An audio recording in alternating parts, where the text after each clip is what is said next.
14 سال سے اپنا قریبی دوست اپنا رقیب سمجھتا تھا، جو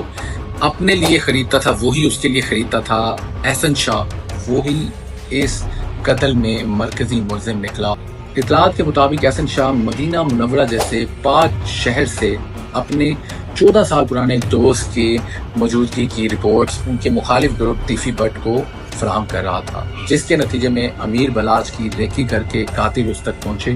اور احسن شاہ ہی وہ شخص ہے جس نے امیر بلاچ کو اس شادی میں شرکت کے لیے فورس کیا اور اس کے قاتلوں کے ساتھ صرف 5 کروڑ روپے کے عوض، جس میں 50 لاکھ روپے وہ ایڈوانس حاصل کر چکا تھا، اپنے دوست کی ہی انفارمیشن ان تک پہنچا رہا تھا۔ اور اسی نتیجے میں ایک سلجھا ہوا پڑھا لکھا نوجوان جو روایتی دشمنی کے خاتمے کی فیور میں تھا، وہ اس دشمنی کی بھین چڑھ گیا۔ یہ دنیا جیسے مکافات عمل ہے اور جیسے ایک حدیث مبارکہ کا مفہوم بھی ہے، جس میں نبی اکرم سرکار دو عالم رحمت للعالمین صلی اللہ علیہ وآلہ وسلم نے فرمایا، دنیا آخرت کی کھیتی ہے، یعنی آخرت میں وہی کاٹو گے جو دنیا میں بو کے جاؤ گے۔ اور احسن شاہ نے بھی وہی کاٹا جو اس نے بویا۔ نہ تو اس کے پاس پیسے رہے اور نہ وہ طاقت کا خواب پورا کر پایا جو امیر بلاچ کو راستے سے ہٹا کر وہ دیکھ چکا تھا۔ حال ہی میں 8 سے 10 دن قبل احسن شاہ کو بھی ایک پولیس مقابلے میں مبینہ طور پر قتل کر دیا گیا، اور اس سے پہلے اس کی ایک آڈیو بھی لیک ہوئی اس کی بیوی سے بات کرتے ہوئے،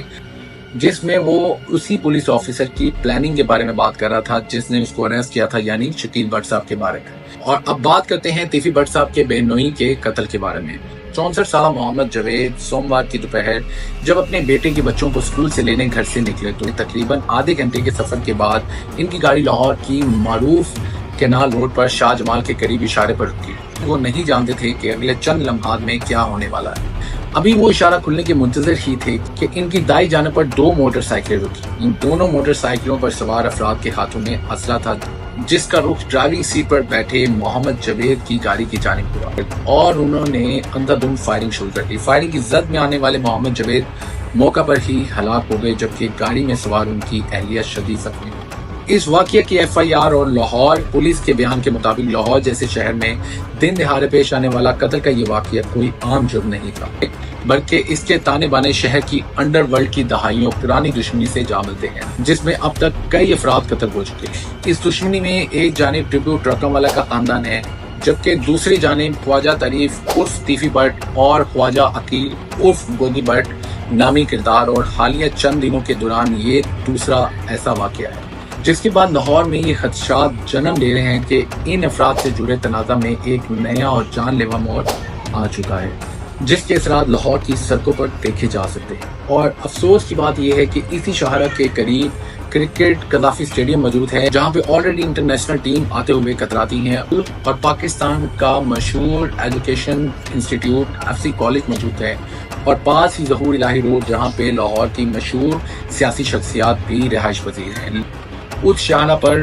کالج اسکول کے آف ٹائم میں اندھا دھند فائرنگ کر دی جاتی ہے، جس میں کسی بچے کی، کسی نوجوان کی، کسی راہگیر کی بھی ہلاکت ہو سکتی تھی، لیکن ہمارے سیکورٹی ادارے سو کالڈ ہماری حفاظت کے لیے لگے سیف سٹی کیمرہ پروجیکٹ کی طرح نیند کی گولیاں لے کر سو رہے ہیں، اور یہ خدا نخواستہ تب جاگیں گے جب یہی گینگ وار ان کے گھر کو بھی اپنی ساتھ میں لے لے گے۔ اس واقعے کی ایف آئی آر مقتول کے بیٹے حمزہ جاوید کی مدیت میں لاہور کے اچرا تھانہ میں درج کی جا چکی ہے۔ پوسٹ مارٹم کی ابتدائی رپورٹ کے مطابق محمد جاوید کو 5 گولیاں لگی۔ ایف آئی آر کے مدعی نے کہا کہ ان کی والدہ ہوش میں تھی اور انہوں نے ملزمان کو دیکھا بھی اور پہچان بھی لیا۔ ایف آئی آر میں جن 2 ملزمان کا نام دیا گیا، پولیس ذرائع کے مطابق ان میں سے ایک امیر بلاچ کے بھائی امیر فتح اور دوسرے ان کے دوست کیسر بٹ ہے۔ اطلاعات کے مطابق ایف آئی آر میں دیر اس وجہ سے ہوئی کہ مدعی کی طرف سے آرگنائز کرائم کے مشہور آفیسر شکیل بٹ صاحب کا نام بھی نامزد کیے جانے پر مدعی کی جانب سے زور دیا جا رہا تھا، جبکہ پولیس افسران اپنے آفیسر کا نام ایف آئی آر میں دینے پر راضی نہیں تھے۔ بالآخر کافی بحث و تکرار کے بعد شکیل بٹ صاحب کا نام ایف آئی آر سے خارج کر دیا گیا، جبکہ ایف آئی آر 2 نامعلوم افراد پر اور ٹیپو ٹرکم والے کے چھوٹے بیٹے امیر فتح اور ان کے قریبی دوست کیسر بٹ پر نامزد کر دی گئی۔ بات کر لیتے ہیں 2 ستمبر 2024 کو پیر کے روز ایف سی کالج کے قریب قتل ہونے والے تیفی بٹ کے بے نوئی صاحب محمد جاوید بٹ صاحب کون تھے؟ کیا ان کا اس دشمنی سے کوئی تعلق تھا؟ کیا وہ بھی گوگی بٹ اور تیفی بٹ کی طرح بدماشی کی راہوں پر گامزن تھے یا نہیں؟ اس واقعے کے بعد مقتول کا تعلق بھی انڈر ورلڈ سے جوڑا جا رہا تھا۔ جب میڈیا نے لاہور پولیس کے CCPO بلال کمیانہ سے اس بارے میں رابطہ کیا تو انہوں نے بتایا کہ ان کی ابتدائی معلومات کے مطابق اس واقعے میں جاوید بٹ کو ذاتی دشمنی کی بنیاد پر قتل کیا گیا ہے، اور ابھی تک تو یہی لگ رہا ہے کہ یہ معاملہ اس قتل سے جا مل رہا ہے جس میں امیر بلاش ہلاک ہوئے تھے۔ CCPO لاہور بلال کمیانہ کے مطابق جاوید بٹ صاحب تیفی اور گوگی بٹ کے بہنوئی ہونے کے ساتھ ساتھ ان کے تمام مالی معاملات بھی دیکھتے تھے۔ تاہم انہوں نے واضح کیا کہ محمد جاوید بٹ کو کسی گینگ وار سے کوئی لینا دینا نہیں تھا۔ بظاہر یہ شخص شریف النفس انسان تھا، تاہم دشمنی میں رشتہ داری کی وجہ سے مارا گیا۔ بلال کمیانہ نے کہا کہ ابھی اس کیس میں مزید تحقیق کی جا رہی ہے جس کے بعد ہی اصل ملزمان کی نشاندہی کی جا سکے گی۔ انہوں نے بتایا کہ پولیس اس وقت شوٹرز کی تلاش میں ہے۔ ان کا کہنا تھا کہ اس واقعے کے بعد یہ کہنا کہ لاہور میں کوئی گینگ وار شروع ہو چکی ہے غلط ہوتا،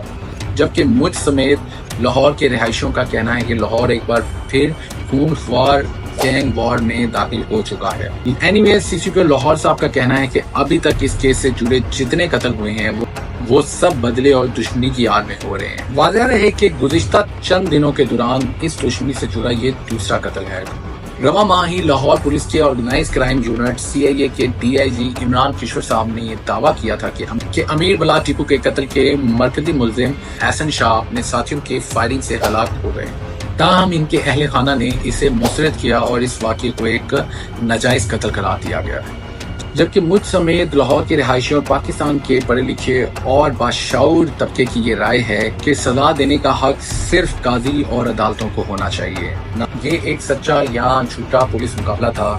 یہ بات عدالت ثابت کرے گی، لیکن اگر اس کو ناحق قتل کیا گیا ہے تو یہ ناجائز قتل ہی گنا جائے گا۔ اور حیرت کی بات یہ ہے کہ احسن شاہ کو 2023 کے جس ڈکیتی کے پرچے میں لے کے جایا جا رہا تھا، ایک وکیل صاحب کے اکارڈنگ انہوں نے وہ پرچہ پورا بھرا اور صرف ویوو کا کوئی 12 سے 15 ہزار کی مالیت کا موبائل فون تھا جس کی برآمدگی کے لیے رات کی تاریکی اور شاد باغ کے ایک قبرستان کا انتخاب ہی کیوں کیا گیا۔ اس کی برآمدگی دن کی روشنی میں بھی کی جا سکتی تھی، اسی لیے یہ پولیس مقابلہ ایک سوالیہ نشان ہی رہے گا جب تک عدالت اس کا فیصلہ نہیں سنا دیتی۔ اب بات کرتے ہیں کہ اس پولیس مقابلے میں پولیس کا کیا دعویٰ ہے۔ تو پولیس کا دعویٰ یہ ہے کہ احسن شاہ کو 2023 کے ایک ڈکیتی کے کیس میں برائے نشاندہی اور ساتھی ملزمان کی گرفتاری کے لیے تھانہ شاد باغ لے جایا جا رہا تھا، جس کے دوران احسن شاہ کے بھائی علی رضا نے اپنے ساتھیوں سمیت احسن شاہ کو چھڑانے کے لیے پولیس پارٹی پر اندھا دھند فائرنگ کر دی، جس کے نتیجے میں احسن شاہ تو مارا گیا اور پولیس نے لیٹ کر اور درختوں پر چڑھ کر اپنی جان بچائی۔ خیر، اس میں ہم کیا کہہ سکتے ہیں، حیران کن بات ہے کہ احسن شاہ کے سینے پر بے شمار گولیاں لگی لیکن تمام پولیس افسران اور حملہ آور اس میں محفوظ رہے۔ اینی ویز ان تمام وارداتوں کے تانے بانے اندرون شہر سے شروع ہونے والی دشمنی سے ملتے ہیں۔ گوگی بٹ اور تیفی بٹ کون ہیں اور ان کی ڈرگوں والوں سے کیا دشمنی اور اس دشمنی نے کب جنم لیا اور اس دشمنی میں آج تک کتنے لوگ لقمہ اجل بن چکے ہیں، اس کی تمام تفصیلات اپنی اگلی ویڈیو میں آپ کے سامنے رکھوں گا۔ یہ ہم سب کے لیے عبرت ہے کہ تھوڑی دیر کا غصہ اور تھوڑی دیر کی انا اگر ہم کم کر لیں تو ہم کتنی ہی زندگیوں کو، کتنی ہی جانوں کو بچا سکتے ہیں، کتنے بچوں کو یتیم ہونے سے، کتنی عورتوں کو بیوہ ہونے سے اور کتنے ماں باپ کو جوان اولاد کی لاشیں اٹھانے سے بچا سکتے ہیں۔ اس وقت مجھ سمیت لاہور کے رہائشی ہوں، کراچی کے رہائشی ہوں یا بلوچستان کے، پورے ملک میں اس وقت خوف و ہراس پھیلا ہوا ہے۔